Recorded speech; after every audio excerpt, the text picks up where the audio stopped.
Was that? Okay. Goeienaand almal. Good evening everybody online. Good evening. Kan hulle my hoor? Ja. Alright. Goeienaand vir julle ook.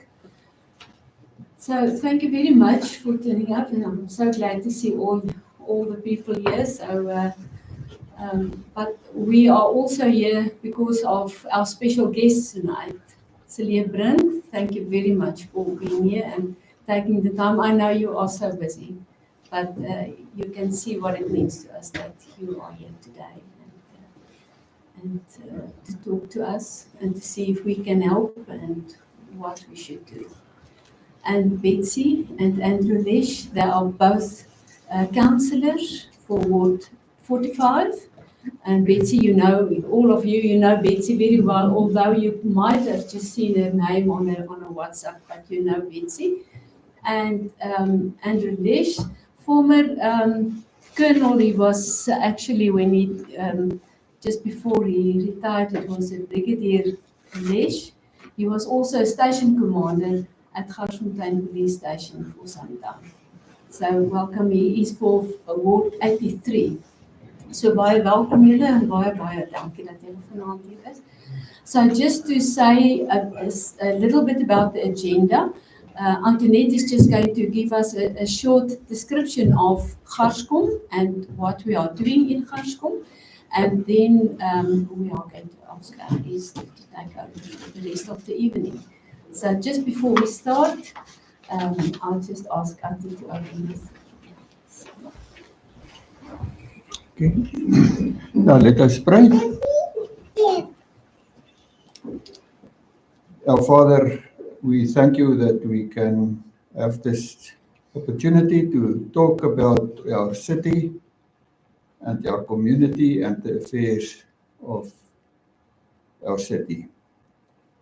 We know that the city and also our community and also the people and the issues of the city are important to you, and that it therefore must also be important to us.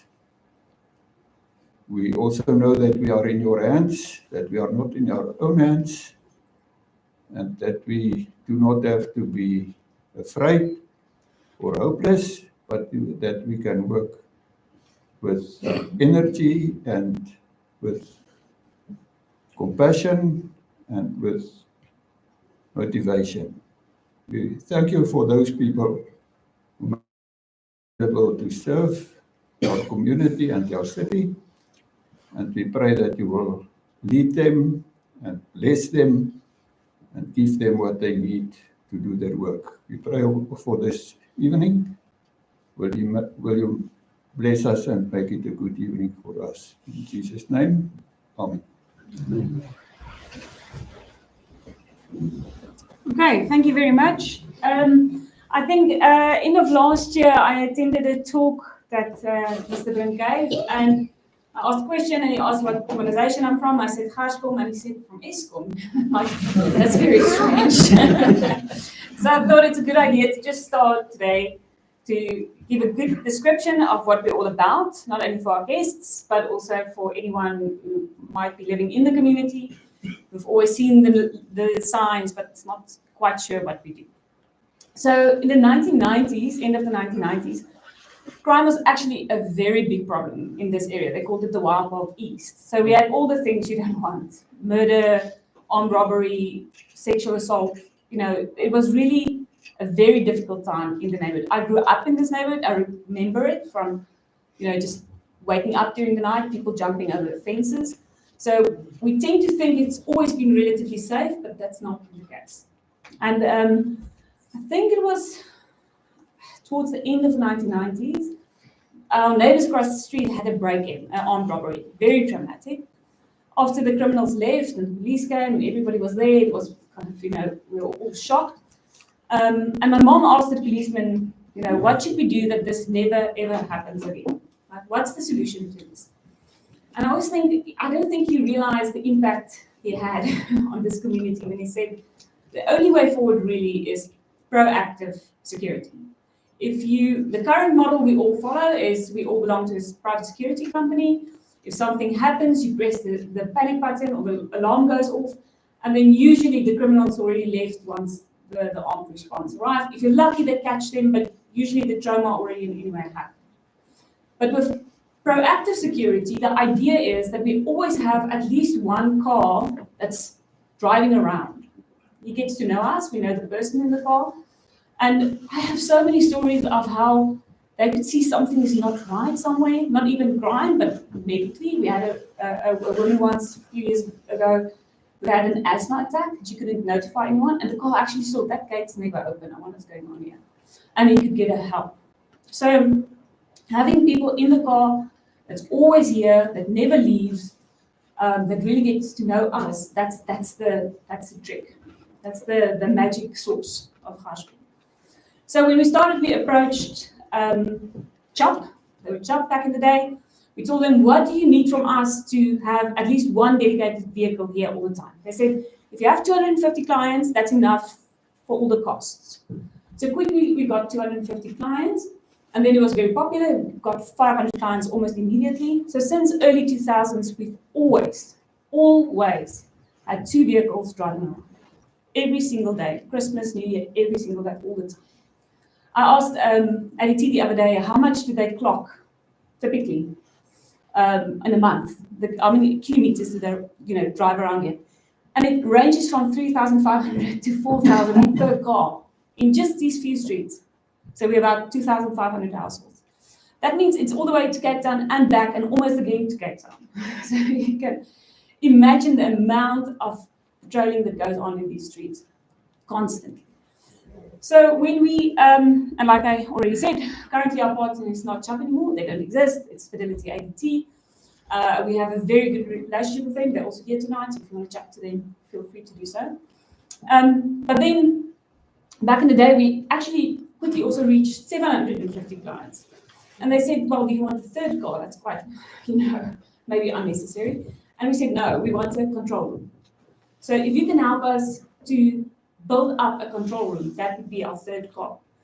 And so when did the control room first open? 2011. We've established our control room. Friday, we have an open day. You're all invited. Brink, you're also invited if you want to come and have a look. State of the art. This is really the heart and soul of our community. We have dedicated operators there. They're 24/7.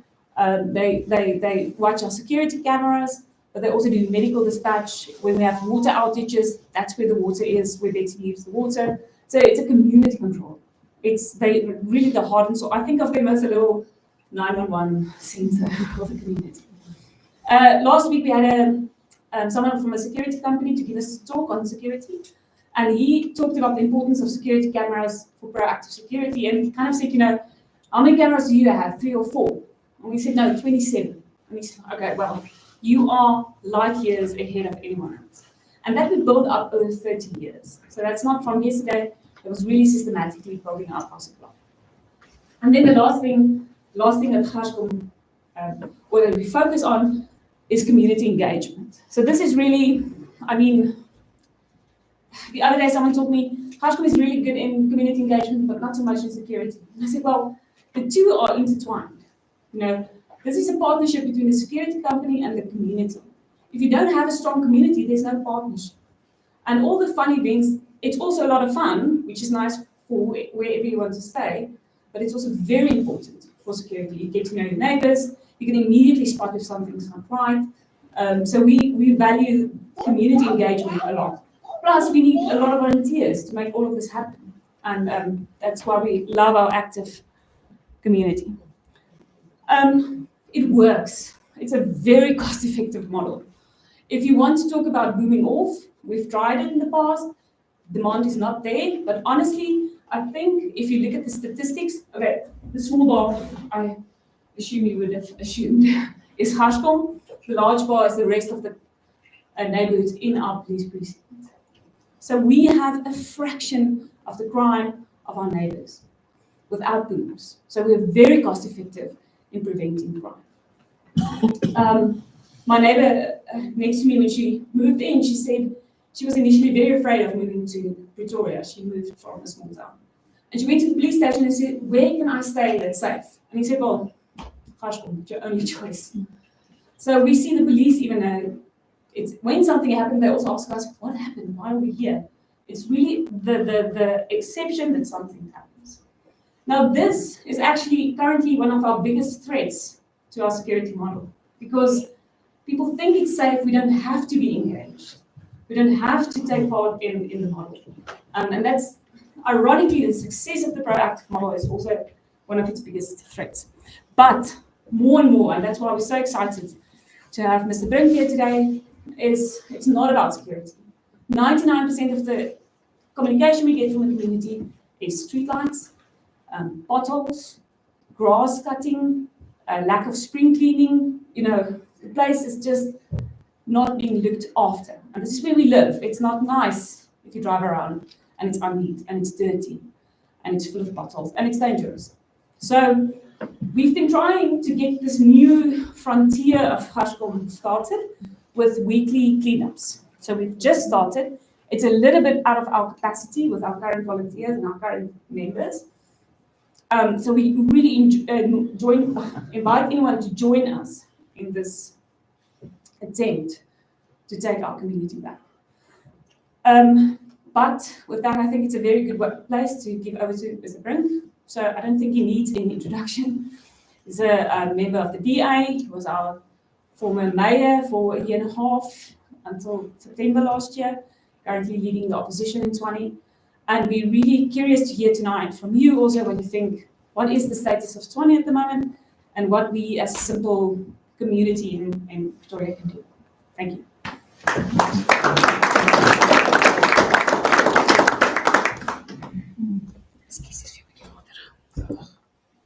I hope I'm standing at the right spot for the virtual system to get me. You're a little tall. Yeah, you're taller than me, All right. but I'll fix it. Can't do. Right, I'll have to depend on you to do something about that. So thank you very much to the leadership of GarsCom for inviting me this evening to speak to you about how do we achieve a capital city that serves honest, hardworking people, where the streets are well lit, where the roads are maintained and resurfaced in time, and where services are reliable because the pipe replacements and the capital replacements happen because there's a budget and there's accountability. And I can tell you that I and many of my colleagues have dedicated our lives and much of our professional choices to achieving that in this city of ours. But I can also tell you that there are many people who don't want to achieve that vision, who want to benefit for themselves at the expense of honest, hardworking people. And the big challenge that we have in turning a dysfunctional institution into a functional one is because of vested interests of people who have positioned themselves to line their own pockets. But I really don't want to be negative this evening because I do have a great deal of hope and optimism for our future, especially when I'm invited by an organization such as this and I hear what people are already doing to take ownership of their streets. If we can get a little bit of that and infuse it into the municipal administration, there's a great deal that we can achieve. And people forget this is a relatively young democracy. We come from a complicated past. There's a couple of things that we still need to learn to do effectively.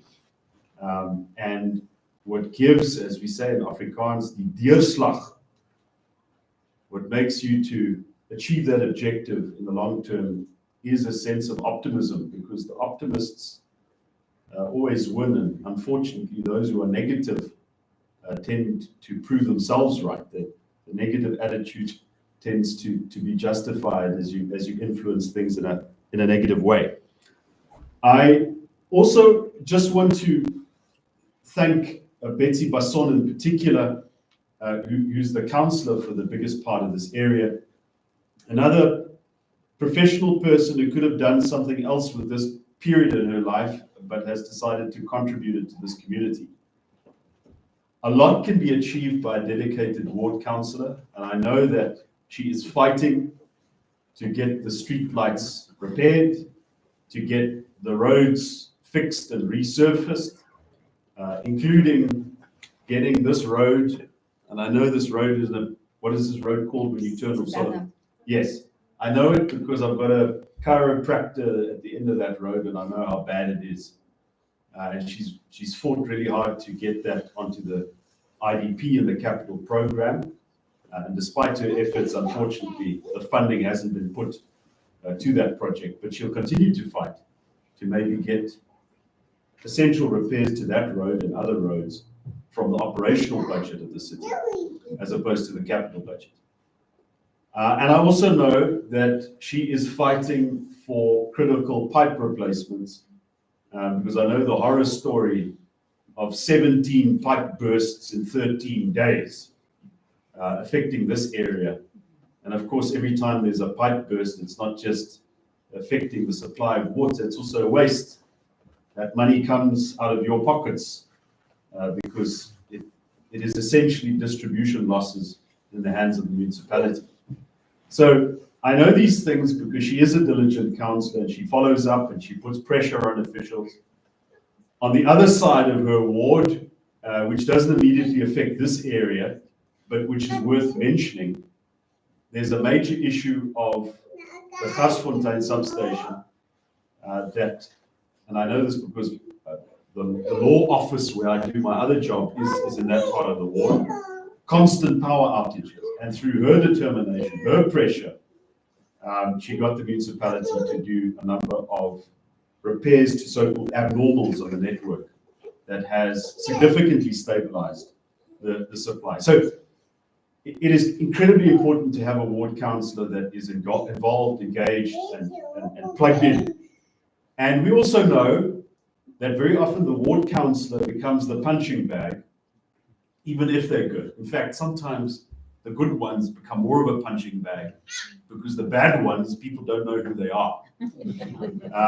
But if you have somebody who, you have their number, there are the groups and so forth, they become the personification of the frustrations of the municipality. Even though she doesn't fix the street light, she doesn't have a cherry picker, she doesn't manage the warehouse and the contractors and the pipes and so on. She also understands, and this is part of the training we try to give, maybe not as good in all cases. It comes with the territory. Accepted, you are the personification, and the people are frustrated. But I do want to mention that.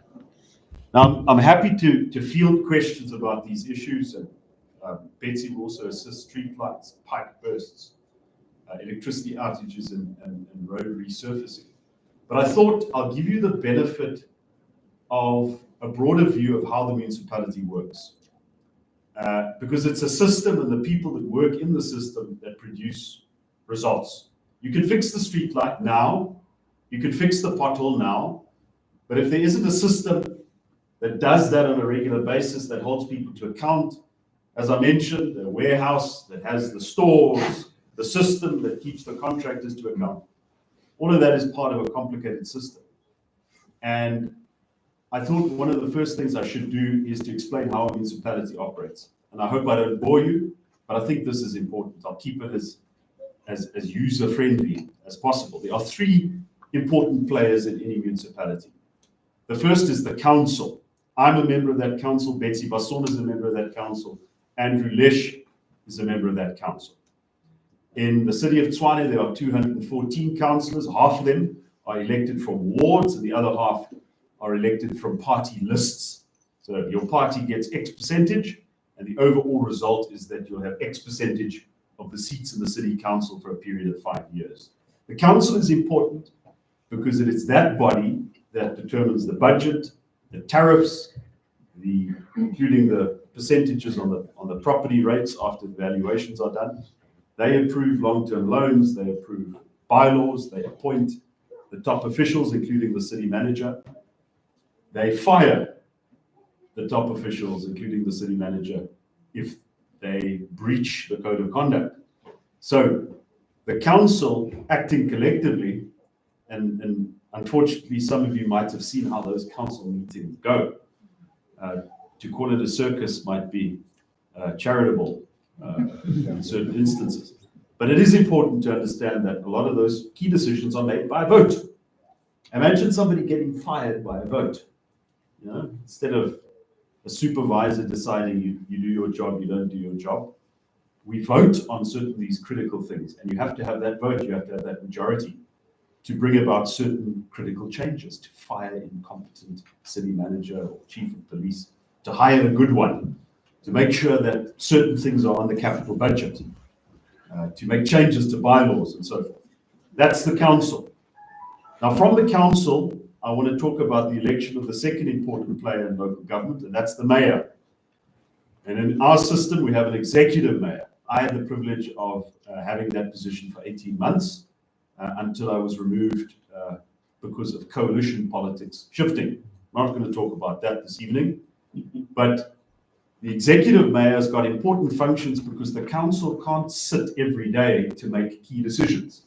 The mayor has to identify the priorities in the community and guide the city administration in order to implement the budget and to achieve certain things. If you've got a weak or compromised mayor, there's nobody really to check up that the officials do their work, that the right officials are appointed, that the right budget priorities are identified. The mayor is essentially the chief advocate of all advocates for residents in the city. And in our system, you know, in the old days, the mayor used to just wear the chain, and when you had a school event, they'd be there to kiss the babies and cut the ribbons. Our system is a little bit different. That's why we have the executive mayor. It's a full-time job. And that is an important role player. So, got a good mayor, but the good mayor doesn't have the support of the council. It's quite difficult to change an institution. That brings me to the third and last role player in the municipality that I want to explain to you, and that is the city manager. In the old language, it was the town clerk, the stadsklerk. And part of the city manager is the team that reports to him or her, chief of metro police, chief of engineering services, chief of legal services and emergency services. And all of these key officials who, like in any organization, in any business, have to do the routine things and whose personalities very much shape the culture of the institution. Whenever you walk into a company or a business, or any institution, this organization, a lot of the things that work and don't work are a reflection of the personalities and the dedication and work of those people over many years. And unfortunately, in the city of Tshwane, as our municipality is called, as in many other cities, there has been a constant turnover of power within the council, of councillors who occupy this position of executive mayor, as well as officials who occupy the position of city manager. Officials aren't meant to get involved in politics. It's a strict rule. The officials stay out of politics. If they get involved in politics, then it will become very difficult for elected councillors and the mayor to do their job. But we know that through corruption, state capture, catered employment, that many of the officials that have been appointed and promoted over the years are in fact politicians. And so they've got their own political agendas and their own political views. And also that the culture of professional conduct, of doing the right thing according to the way it should be done, has been eroded over many years. So even though there have been changes at the ballot box, you know, the party that used to win every election no longer does so, not all of the role players are in alignment with what should be done. And I can tell you, as somebody who undertook this job for 18 months and started certain things, the moment you threaten certain interests, unfortunately, as it goes in politics, they strike back, and very often it leads to instability. Now, my own choice has been not to leave the city council after our coalition government came to a fall, but exactly because there has been such instability and such a changing of the role players, to stick around and to make sure that the things that have been done are preserved. Now, let me give you some cause for optimism, and I can talk about these things because they were undertaken in our 18 months. The most important decision by the council, and this was in fact my predecessor, I can't take credit for it, was the recruitment of a hard-working, ethical person as the city manager, as the town clerk in the old language. That person has to work with the mayor, and is almost like a chief executive of the city administration. And that person gives guidance and shapes the culture. Second important change was appointment of new senior managers that report to the city manager, new head of Metro Police, new head of emergency services, of infrastructure, and so on and so on. Because if you do have a dysfunctional organization, the first thing you do is change the management. You don't ask them what's wrong, how can we, you change the management. You can ask other people what's wrong. But without a change of management, there is no chance of achieving any kind of success. And we deliberately went out to recruit these people from outside of our city. Because if you just recycle the folks that are responsible for the same results, you can't really achieve anything. We adopted a financial recovery plan as part of our budget because the city is in deep trouble, as I will explain when I refer to the key things that have to be done. And in terms of this financial recovery plan, we made some difficult decisions, such as not paying salary increases to staff and to city councillors in 2023. That saving enabled the city to then secure 600 million rand, not of our money, of your money that was saved. That saving enabled the city to secure a favourable payment arrangement with GarsCom on arrear debt that had been accumulated.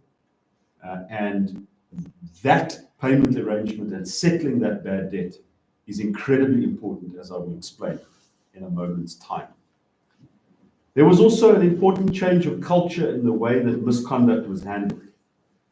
And I think during my course as mayor, my term as mayor, there were more dismissals of officials than in any other period of time. Now, I don't take that as a matter of pride or, some achievement in and of itself. But it is also important for there to be consequences for bad conduct. And one of those key changes that were made or actions taken were against 5 senior officials involved or implicated in the award of an irregular tender for the upgrade of the Rooiwal wastewater treatment plant. Now that plant, I know it's not in your exact area and it doesn't immediately concern you, but it's got broader implications because one of the 5 officials implicated in that thing was the head of supply chain management, the head of tenders, the controversial and where the corruption usually happens when the municipality has to spend money. The other person was the head of water, A third person was one of the deputies in electricity. And so when those folks were suspended and the city manager made the decision, I'm going to fire them and I'm going to seek an order from the Labour Court to achieve that, the culture shock in an organization where nobody got fired in the past for misconduct was very important. And so compared to 2 years ago, the finances of the city of Tshwane has improved. The cash flow has improved. There is a change at the top of the organization, despite the political instability.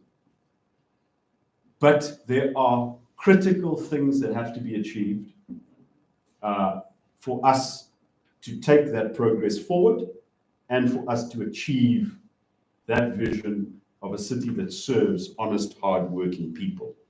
Instead of the model that we see in this country so often, of people serving themselves at the expense of honest, hard-working people.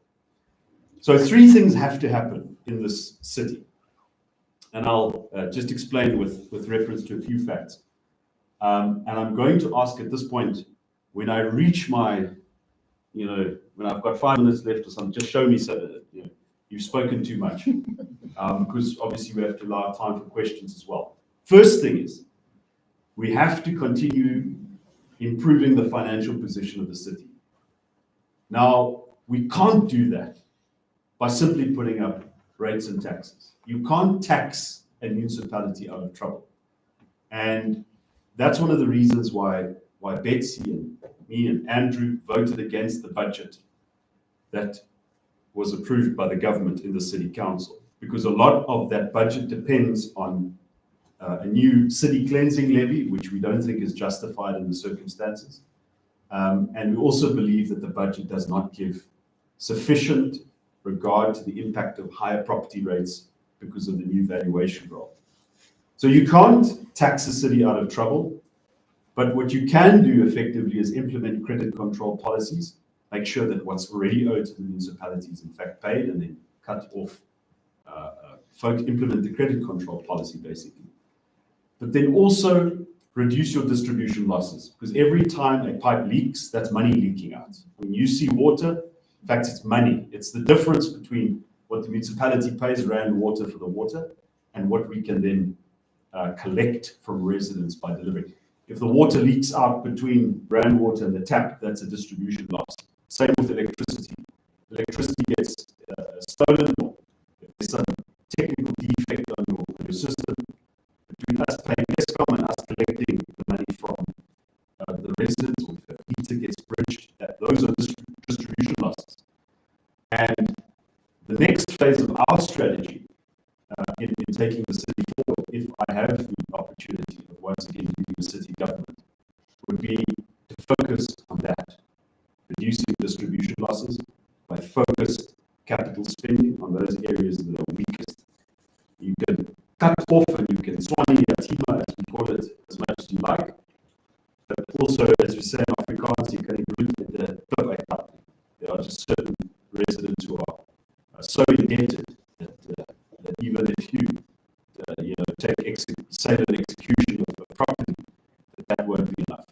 We have to concentrate on reducing the losses that happen in the hands of the municipality. The second important thing is we have to increase spending on infrastructure. And with that goes obviously also the value for money that we get out of it. Now, the municipality is spending anything, salaries, computer programs, subscriptions. It is essential that spending on capital infrastructure, substations, cable replacements, pipe replacements, the physical stuff that deliver the services, that must be the spending priority. And we must make sure that when tenders and contracts are awarded, there's value for money. To give you an idea, and this might explain some of the service delivery challenges experienced by Swanee, aside from the corruption and the political instability, take 2006 as a basis. 2006, it's almost 20 years ago, 19 years ago. In 2006, Helen Zille was elected mayor of the city of Cape Town. And at that time, the capital budget of the city of Cape Town, now that is the budget which I say must be increased, we must get a bigger capital budget here. But at that point, 2006, city of Cape Town, their capital budget was 1.5 billion rand, 19 years ago. At the same time, 2006, I think Father Smangaliso Makacho was the mayor of Swanee. Swanee's capital budget was 1 billion rand. So 1.5 billion, 1 billion. Swanee's got a bigger land area than Cape Town, but more or less, metro, apples with apples, you could compare the two cities. Today, the capital budget of the city of Cape Town is 10 billion. And the capital budget of the city of Swanee is 2 billion. So we've gone Cape Town, Swanee, 2006 to Cape Town, Swanee, 2025. And that's why, in part, things work in Cape Town. Because they collect what is due to them, they've got tight financial controls, they accumulate savings, just like to do renovations in the house, a good municipality saves, keeps cash reserves, and because it has those reserves, it can borrow money on favorable rates to build infrastructure, roads, streetlights, pipe replacements, wastewater treatment plants. And obviously the difference between Cape Town and here is they've had 19 years of stable, strong, good political leadership, whereas we have had political chaos. And that is why a laser-like focus on capital spending should be our focus also in the city, and an answer to a lot of the service delivery problems. As I mentioned, it doesn't just help spending money, you've got to make sure that you get value for that money on behalf of taxpayers. The third important thing, and this ends my thing of what has to happen in the city, we have to improve the productivity and professional culture of the people that work for the city. It's not just an attitude issue, you've got a bad attitude and we're going to punish you. It's also people respond differently if they work for bad managers, if there's a bad culture. In a bad organization, good conduct gets punished and bad conduct gets rewarded. Anyone who's ever worked for a rubbish boss knows this. If you work hard, you make the boss look bad, and he gives you more work, or he somehow finds a way of shafting you. Also in a bad work environment, the people who work there don't have the tools, and they don't have the proper guidance, and they don't have what needs to be done. And I believe that strong managers, a strong work culture, political leadership able to make difficult decisions will help us to increase our revenue, help us to settle that GarsCom bill so that we can get creditworthiness, will help us increase our spending on roads, infrastructure, and over time you can then change the culture of the organization. Culture change takes time, it doesn't happen overnight, and it requires you to make difficult decisions, such as when we stood up to that unprotected strike which happened in our city. Now, I believe that a lot of progress can still be achieved. I am absolutely hopeful, even though I'm not in government and the politics is chaotic. And the opportunity to do so and to make a significant change, obviously it's everyday involvement, everyday checking up that things get done, but also participation in an election. I'm going to tell you, I'm not going to sell a party line here, but it is incredibly important that people come out to vote. Because it's when people don't vote that you sit in a council where somebody who got 3,000 votes gets elected to council on one seat, and they can play a disproportionate role. They can play a kingmaker role. They can switch between ANC and DA. They can be a power broker because so few people bother to turn up and vote. And that's incredibly important. But I want to, aside from what can be achieved if we have a stable council, if we've got leadership that can make tough decisions and carry them through, I also want to talk about the importance of community involvement. With the best mayor, the best council, the best work ethic, it is going to take time for us to turn the city around. It's not going to be like Cape Town, where we flick the switch and suddenly it's perfect. Because we haven't had the stability. We've had so many disruptions. We haven't had the benefit of 19 years of consolidated pushing in the same direction. And so the role played by active communities becomes all the more important.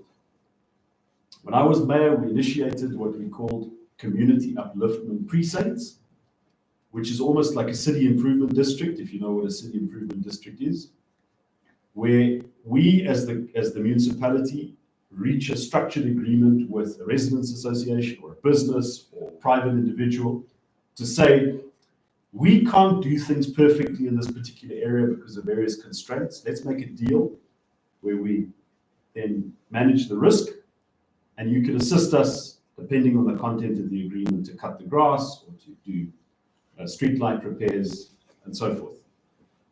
I want to be clear, it's not intended as an abdication of responsibility by government, because people do pay rates and taxes. And many people say, why would I want to fix the streetlights if I already pay bloody rates and taxes? And I understand that argument 100%. I understand the importance of fighting for value for ratepayers' money. We went through a 3-month strike of violent, epic proportions because we were fighting for value for ratepayers' money. We said, these people can't afford to pay new salary increases. But at the same time, if there are communities who say, listen, I can't wait for you to get your thing in order, I have the resources to achieve this, then I don't think that it should be the municipality's response to tell those people, no, you can't do it. No, you can't do it.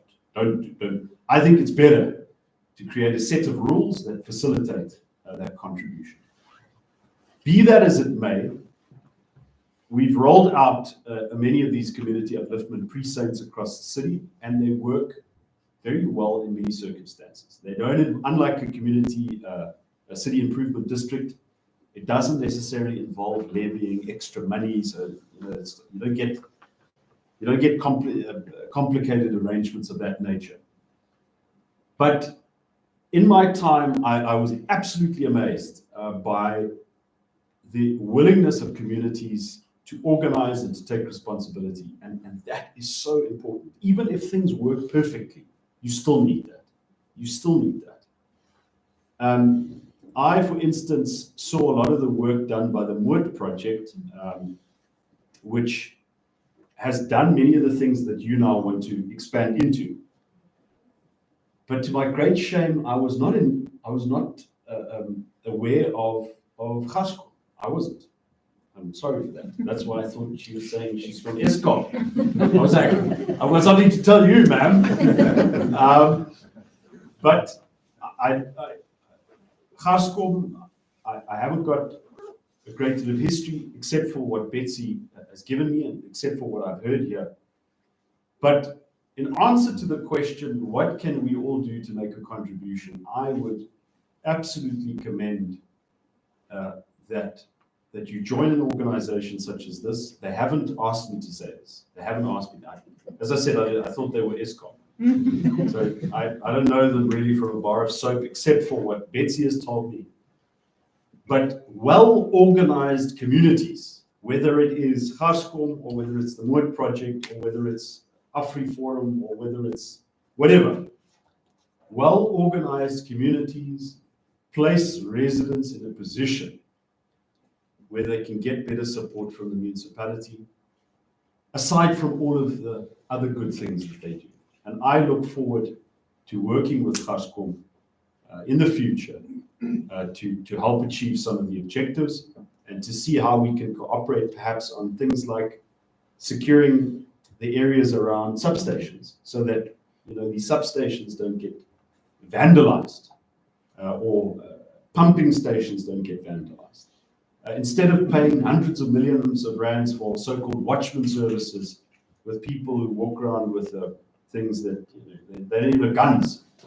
In the meantime, you've got control rooms, you've got armed response, you've got an existing network of people who can secure the areas around substations and wastewater pumping stations, the things that get vandalized and lead to the disruption of services.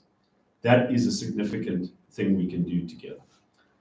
So, in closing, before I field your questions along with Betsy, I want to say there is hope in this country.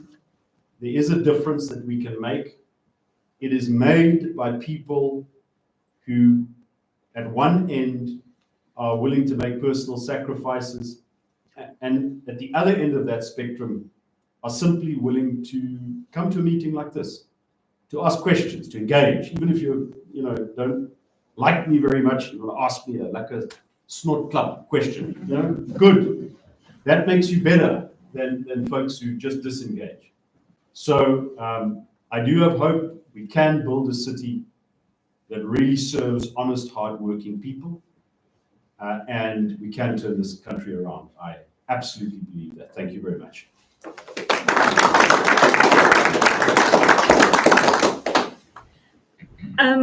Yeah, before you leave, maybe, is there any questions from the audience? Maybe let's start with. Yeah. Good evening. My name is Frans Maton. I just have a simple question. What is, for a long time, we have difficulty with street lights. What is the difficulty why street lights cannot be, the issue cannot be resolved? I mean, replacing a light bulb is not rocket science. Why is there no progress in that regard? Maybe there is something underlying issue, and it will be informative to that. Thanks. Betsy or? Yeah, we're going to take a few. Okay, let's take a few questions. So for the online people, the first one was the always streetlights question. I don't know if there's another question. If there's anyone online, any questions? The only question is for GarsCom. How do we start a movement like GarsCom in a neighbouring No, suburb? that's a very big question. That's How do you another. start it? Okay, I can maybe say something about that at the end. How do you start another GarsCom somewhere else? Anything else about the municipality? So streetlights is definitely one of the most important. I don't know. Yeah. Afgezien van al die kwessies wat ons het en die probleme wat ons ondervind, ek het vir Betsy ontmoet en Cilliers ook. Julle doen baie hard werk, baie dankie daarvoor. Maar wanneer 'n community soos die Moot en CGSV en Linwood en al daai plekke dit op hulle self begin vat om hulle communities self reg te ruk, is dit nie 'n groter gevaar vir die munisipaliteit wat ons in tans is, dat hulle dan net skouers optrek en sê, okay, great. Die munisipaliteit, die communities doen dit self, ons gaan terugtrek en dit nie meer doen. Wat ons onderstel is om te doen nie. Want in die vroeë 90s, 80s, wat ook al die munisipaliteit nog sypaadjies se gras gesny. Mense het self hulle gras begin sny en nou word dit nie meer gedoen. Is dit nie 'n opening wat ons maak vir munisipaliteit om net te werk en minder werk vir ons op die einde van die dag? Okay, so maybe just to repeat in English, the question was, wouldn't an active community take responsibility away from the municipality and give them a free pass not to do it anymore? But there is an online question now. An online question? Is it possible to appeal the newest rates implemented by Tswane? Okay.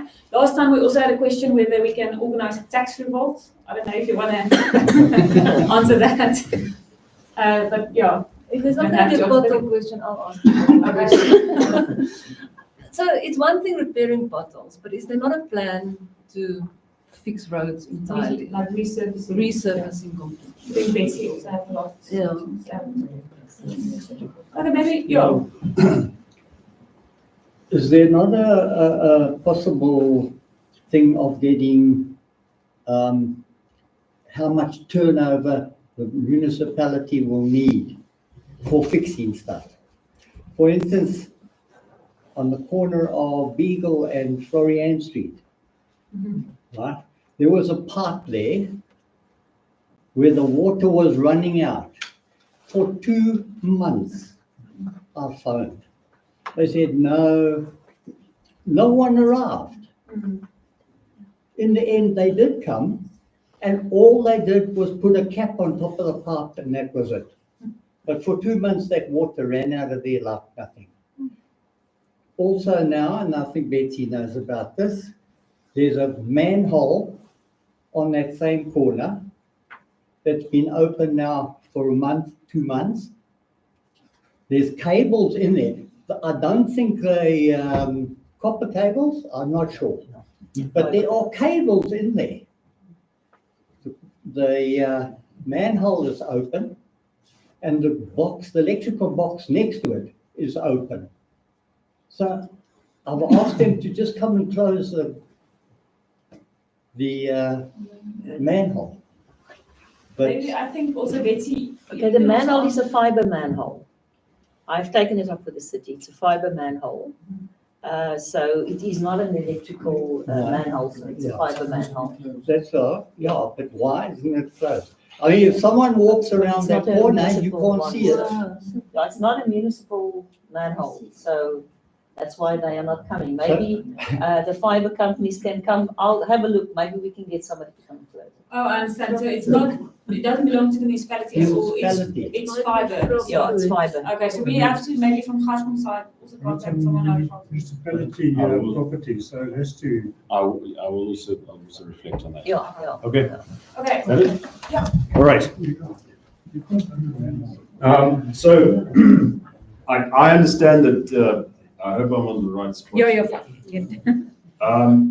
I understand why streetlights are such a frustration, and believe me, I have experienced the same frustration, because it's not just a nice to have or a sign of things are working. So it's essentially about safety, road safety, not living in dark communities. If only it were an issue of fixing the light bulbs, it would have been simpler. But the problem is the infrastructure that supports the light. So the electrical box, the wires, the trip switches, and what often happens, in some instances, they get vandalized. Not in all instances, but in some they do. In other instances, it's old infrastructure.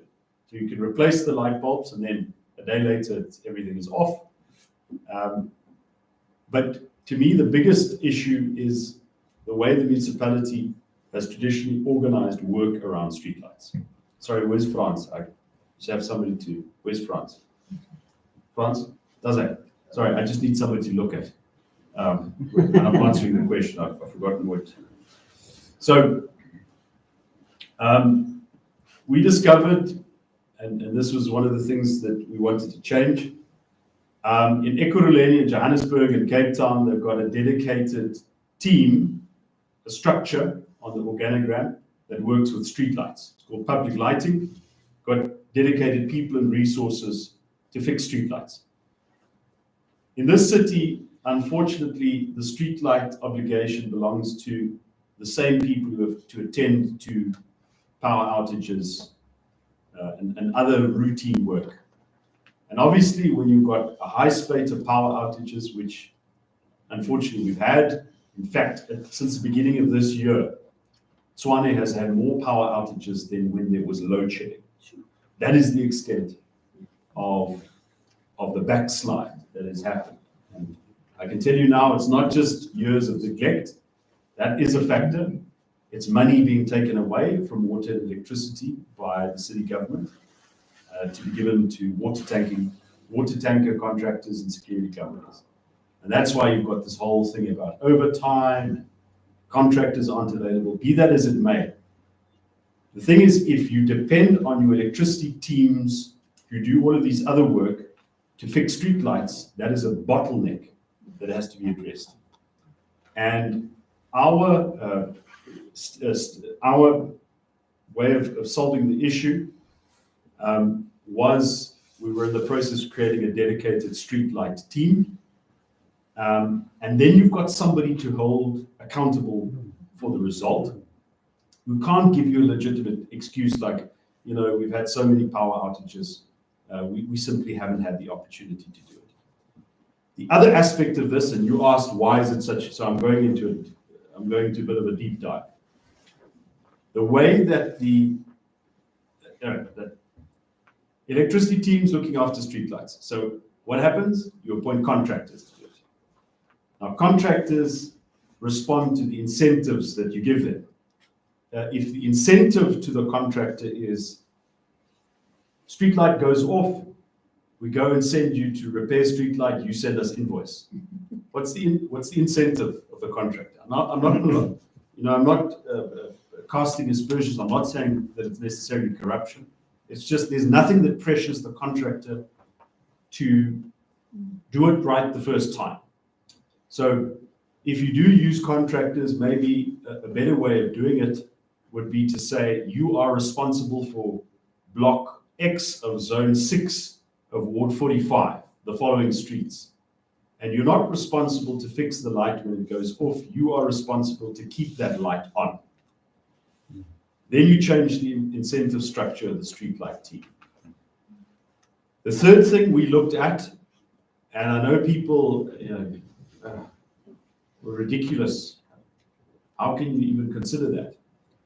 was the use of solar streetlights in areas where theft isn't an issue. So I mentioned you get areas where the stripping of the insides of the streetlight and the box, that's a major issue. In certain places, probably this place, because you've got ADT on every corner, it's probably not as big an issue. And then you would have seen, if you've been to the Mall of Africa and other places, they've got solar streetlights. And then if the solar panel, whatever its lifespan is, goes, you don't fix light bulbs, or you go and you rip it off, you put a new streetlight. Right? So there's a way of managing it, and that eliminates the complexity of the electricity box, of the wires, all. And I've even said to the objections, because all of the officials said, no, but these solar streetlights will be stolen. The worst of circumstances, we put some grease on the pole so that they can't get to the. But you have to find these new solutions, and you have to look at the solutions that aren't labor intensive. It's not a complicated issue to solve. We have to get that streetlight unit operational, and it's part of the day-to-day running of a functional organization. And it is an absolute obsession of mine, I promise you. I live in Wappatrand, where, like GarsCom, we've got it's a gated community, so it's people who do the things there. Signed a CUP with the municipality, and they didn't use any fancy things. They just fixed the streetlights. It happened like that, and it provides an example of what can be done. And it eliminates a lot of the excuses we have to deal with. Your question probably tends towards, that's all great and well, but what are you going to do in the meantime? Betsy's approach is to continually escalate, and there has been some movement in the streetlight repairs, some, not adequate at all. But what typically happens is Betsy would give a list of streetlights, same with other things as well. Give a list of streetlights. She shouldn't give a list of streetlights, strictly speaking, because the system should be giving the system should. But in any event, good counsellor that she is, should escalate, and then the municipality would come in and they'll fix some of them, and then move on to another ward, and that also speaks to the inefficiencies. But until we get an opportunity in government to fix the system, which I promise you we are absolutely determined and we understand the problem, Betsy will keep on pushing. There is, of course, a danger that if we normalize community organizations fulfilling the functions of the state, that the state will simply accept that as the new norm and retreat, while continuing to levy rates and taxes and putting up charges. So you pay twice. I mean, that's the objection. And we've got to be incredibly careful about that. So my recommendation to an organization such as GarsCom, and just remember, they are not in the business of municipal services. The function that they have delivered here has largely been within the domain of the South African police. And I believe that advice that the police officer gave you is based on policing best practice. But the way of ensuring that doesn't happen is to also make sure that if you're such an organization, use your members, your numbers, and your influence to tell the municipality when it's not delivering. Use your members, your numbers, and your prominence to put pressure on the ward councillor to get them involved. These organizations can become a powerful lobby, if I can use that, I don't have a different word in my vocabulary, to put pressure on the municipality. Doesn't mean they have to become negative or clarkosa, but more and more we're moving towards some kind of a formal recognition of voluntary organizations and the role that they play. And I can tell you that when I was the mayor, when somebody from Moed, Bruyek, or some of the other partners said to me, listen, I would listen because I've got a tremendous respect for what they do. So well-organized communities can play an important role in fighting for value for ratepayers. That would be my answer to that. But there's another problem that arises not just with property rates and a government that gets complacent and lazy. And that is if an organization, and this is more sort of sharing a reflection with you, when an organization does a cleanup or they start doing these things, very often you get the comment from residents, when are you coming to this and this street? When are you coming to this and this street? Whereas the power of the organization is not in the you, it's in the we.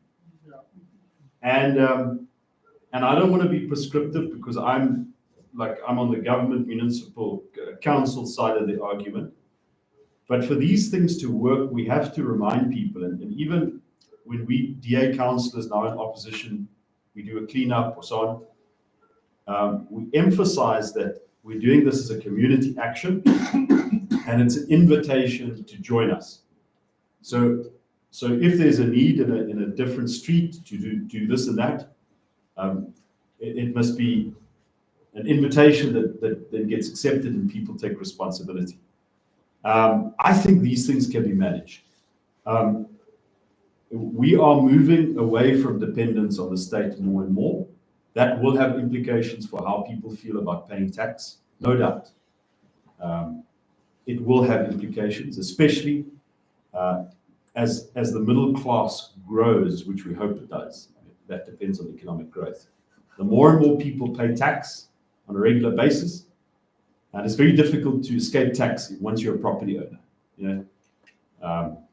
So there will be more and more demands on the state to scale back the pressure, the tax pressure that it places on people. And I think that's why, Outer and these organizations have been so effective at slapping away e-tolls. I would be very cautious of an outright tax revolt for the simple reason that once people stop paying tax, it is incredibly difficult to get them to start paying tax again.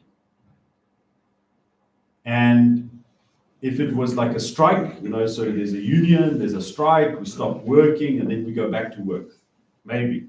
But it's not like that when it comes to tax. Your obligations pile up, your debt piles up, and then you start spending your money on other things, and then suddenly there's no.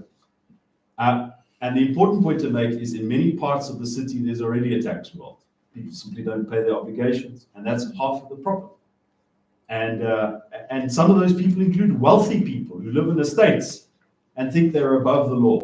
They're not upset, they just don't bloody well want to pay, and then they won't. And that's an attitude. And if everything becomes like that, there will be very little left of the system. Some of the stuff that the municipality does or the provincial government does, you can see. So when the streetlights don't get fixed, you can see it. Some of the things that government does cannot, isn't perceived in that way, but it is incredibly difficult for people to band together to get a private wastewater treatment plant. It is incredibly difficult for people to band together to, completely get off the grid, because then on a cloudy day, you need to tap into the grid. So there is this residual dependence on government, and completely opting out of the system. It is a revolutionary act. Maybe there will be circumstances where it will be justified. I would just say, be very careful, because you'll get people who jump on that bandwagon who are simply free riders. It's not that they're legitimately upset. It's just they want something for free and they won't pay. And you'll even get the free riders who want this organization to do things, but they don't want to pay. Could I possibly just ask a question, a follow-up question? All right, if with the permission of the May I, please? Yeah. Okay. So fair enough. Thank you very much for your answer. It makes completely sense. But how do we as a community raise our voice towards the city of Tshwane to be heard? And not just GarsCom, any other community that is uplifting their own infrastructure or trying to. Yeah. How do you make your voice heard? This is going to sound boring, but in the first instance, involvement and being informed about what's going on. An informed resident and a well-organized community is always the best way of stopping the abuse of power. Recently, and I'm not, you can judge whether this example you find compelling, but recently we discovered that the city was in talks with the embassy of a foreign country to potentially donate our city hall, a historical building, as a cultural center of this foreign country, which I mean, if I hadn't checked the date, I would have thought it was an April Fool's Day joke.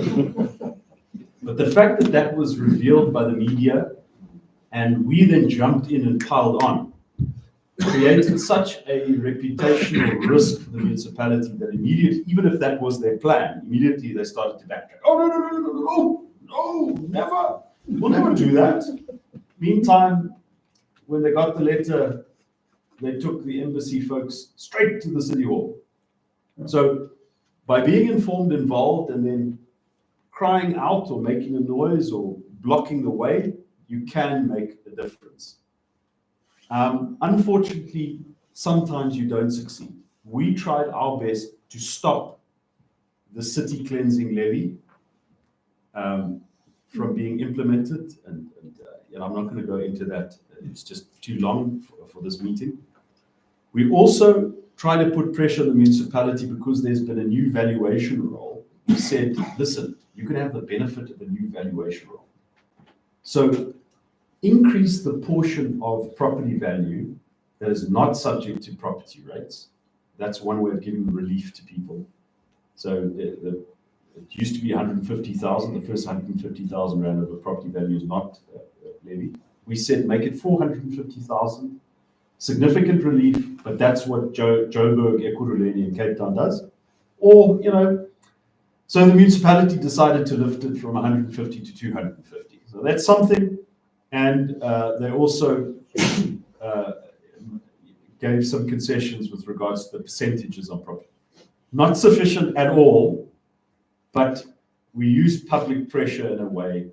And if I can get to the issue of property rates, I think the objection on property rates, the window for objecting to property rates, and here I've got to say we worked really hard to inform the public. We did work really hard to inform the public, more than any previous year.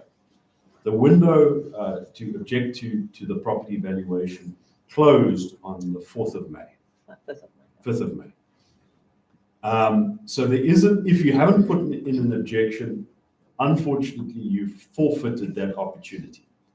And it's just a way, there has to be a deadline to anything. But if you did put in an objection, the next question is, when are we going to get an answer? And that's what we've been putting the municipality under pressure. Unfortunately, the Property Rates Act isn't specific as to when an objection must be dealt with, but it has to be reasonable. So we put them under pressure. They say they are going to deal with objections by the end of the year. The problem is the new property valuations came into effect as from the 1st of July.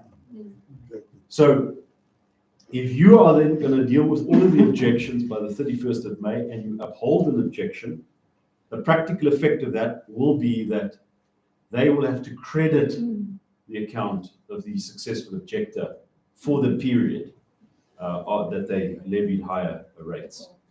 So we're not satisfied with that answer, also because it doesn't give clarity on the appeal, because objection, if it's not upheld, there's still an appeal. You can appeal the objection not upheld. So I will share with the leadership of this Residents Association our message that Councillor Jackie Ace has put together on the appeal process, or the lodging of objections, when an answer is due, the appeals. We also picked up a few instances where property valuations were backdated. So, you know, it's not from the 1st of July, they backdated. And that to us is completely unfair. And we will take that on. So I'm going to share that information.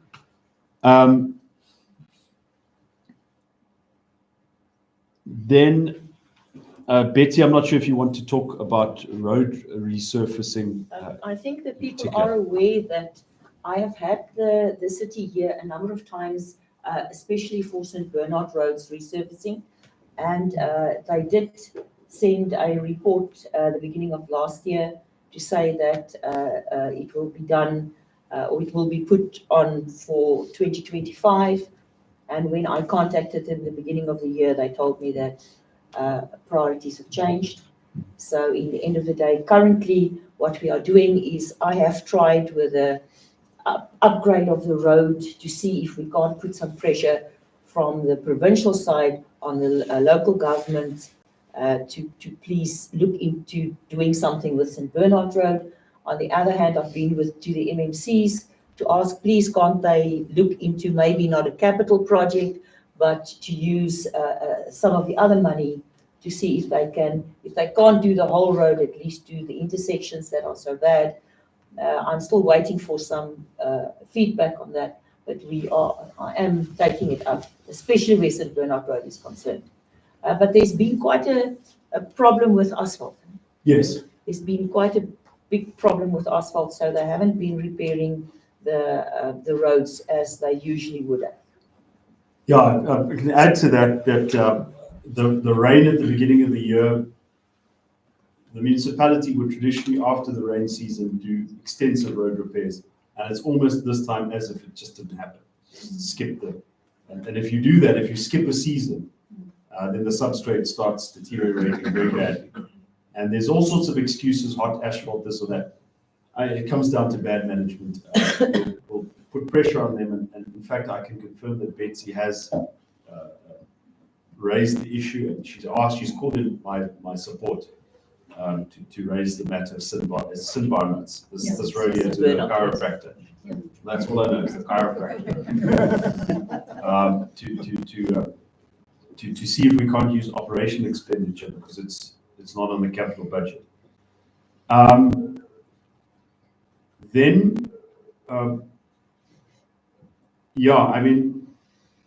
think many of the other things.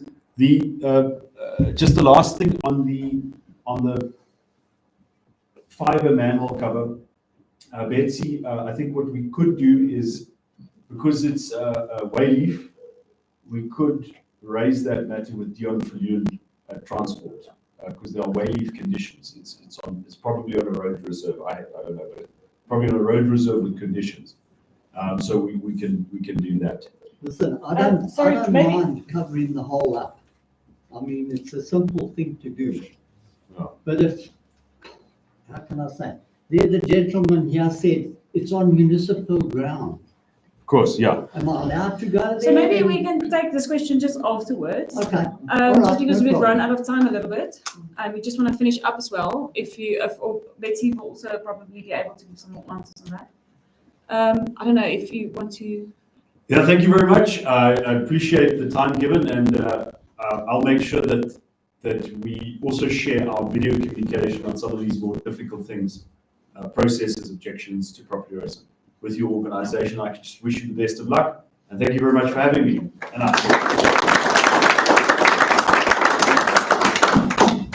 Okay, so let me just quickly wrap up. So we can conclude. I don't have a lot to say, but whether you've been in GarsCom whether you're a new resident or whether you've been here for a few years, there's definitely something you can do to get involved. We've heard the importance of community involvement.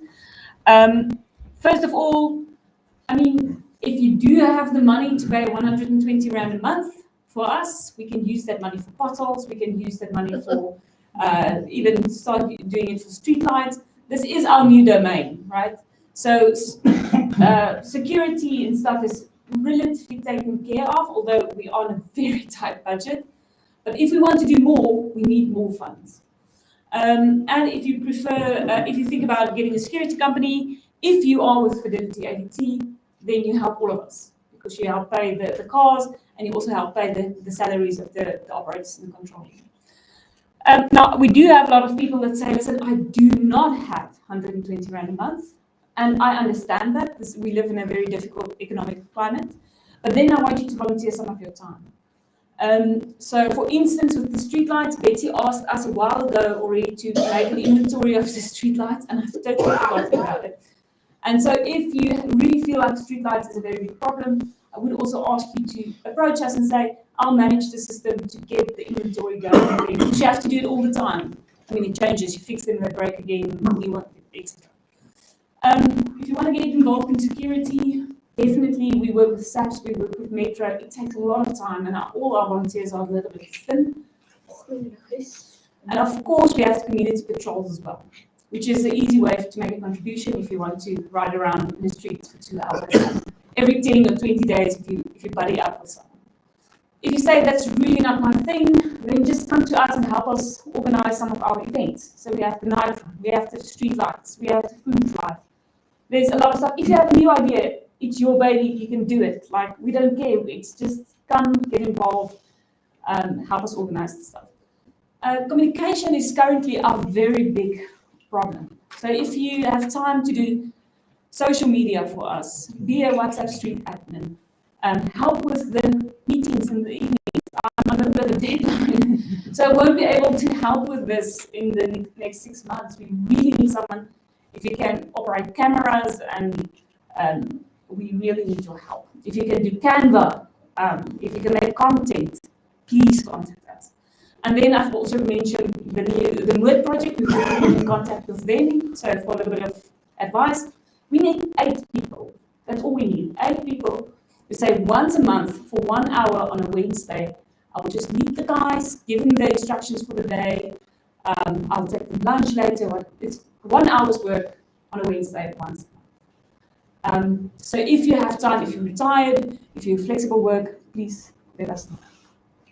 Thank you again for your time. Betsy, as always, thank you so much for everything you do for us. We really appreciate it, and we apologize always if you're a punching bag for our frustrations. But even if you see the comments online, it does not go unnoticed. We are really thankful for everything you do. Have a great evening, and thank you for coming out, and safely. Thank you.